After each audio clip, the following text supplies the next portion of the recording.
nakwambia pale nyumbani ulipopanga, mwenye nyumba anasema kesho atakuondoa. Weke jirani yako, sema achia. Hujanielewa vizuri, hujanielewa. Umetamani kwenda nje na huendi kwa sababu kuna mtu amekamata kibali, sema achia.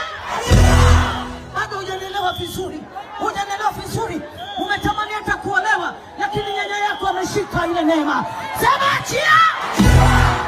Hujanielewa vizuri, hujanielewa vizuri, hujanipata, hujanielewa. Kijana sikiliza, umesoma na hauna kazi na ujui utapata lini, sema achia.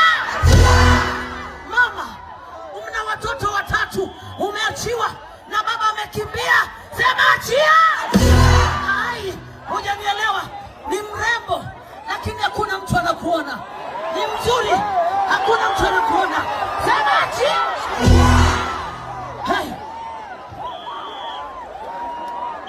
haleluya.